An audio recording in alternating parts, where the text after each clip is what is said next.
What's going on, guys? And today we're going to take a look at my Titan diesel generator. I'm going to show y'all how to fix your generator if it's a Titan gasoline or diesel when it's not making power.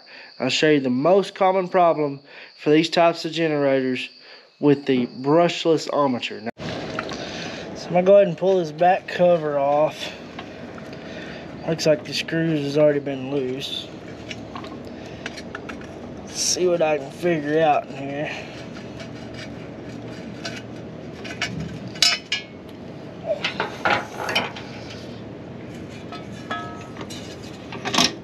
And this handle's right in the way. But right here we got a capacitor. This one's not, this is a brushless armature, so there's no brushes in here. So we got a capacitor right here. We got our winding ends coming out right here. And whatever, I'm going to test and see if the capacitor's good or not. I'll get it pulled out of there. So I'm going to go ahead and pull this back cover off. Looks like the screws has already been loose. Let's see what I can figure out in here.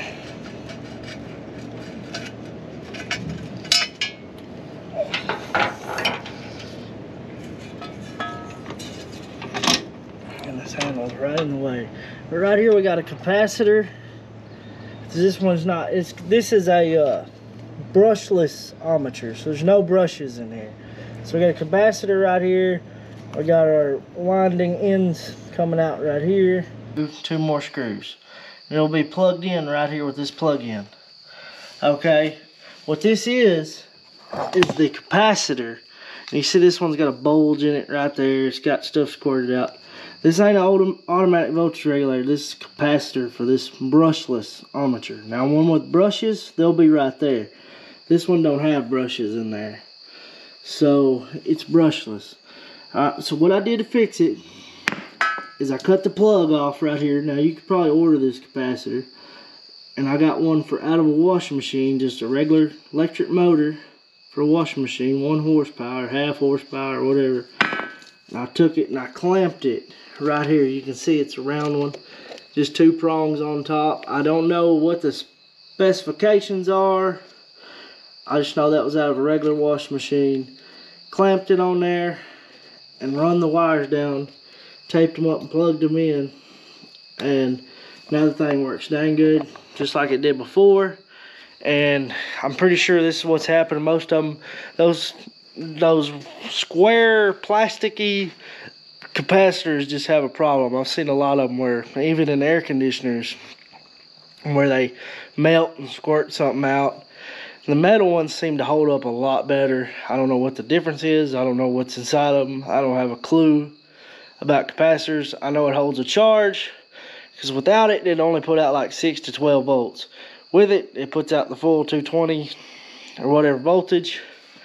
And it fixed it right up. This is the second Titan diesel generator, the second Titan generator. The first one was gas, same size, 7,500 or 8,200 watts or whatever, and it had the same problem. Capacitor was out, and I'm pretty sure it's just what it does is holds a charge and kicks in there and gets that center winding going, magnetized or whatever, and after that the generator takes over itself.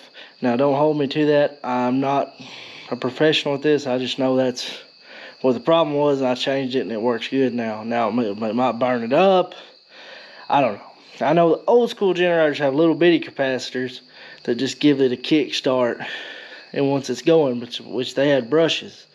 Same way with the AVR, automatic voltage regulator. It has a small capacitor in it, and it takes like that small voltage and gets a jolt to get the magnetic forces or whatever going in there. Well, everything works good now. But yeah, that was mounted there. I guess it doesn't matter which way the wires go. It had the blue and the brown.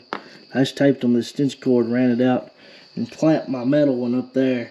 And like I said, this is like actually the third generator that was a Titan with this type of capacitor in here, which I know there's other off-brands that has this as bigger size generators that are running this cheap capacitor. And that seems to work the best. Get to run on the injection pump.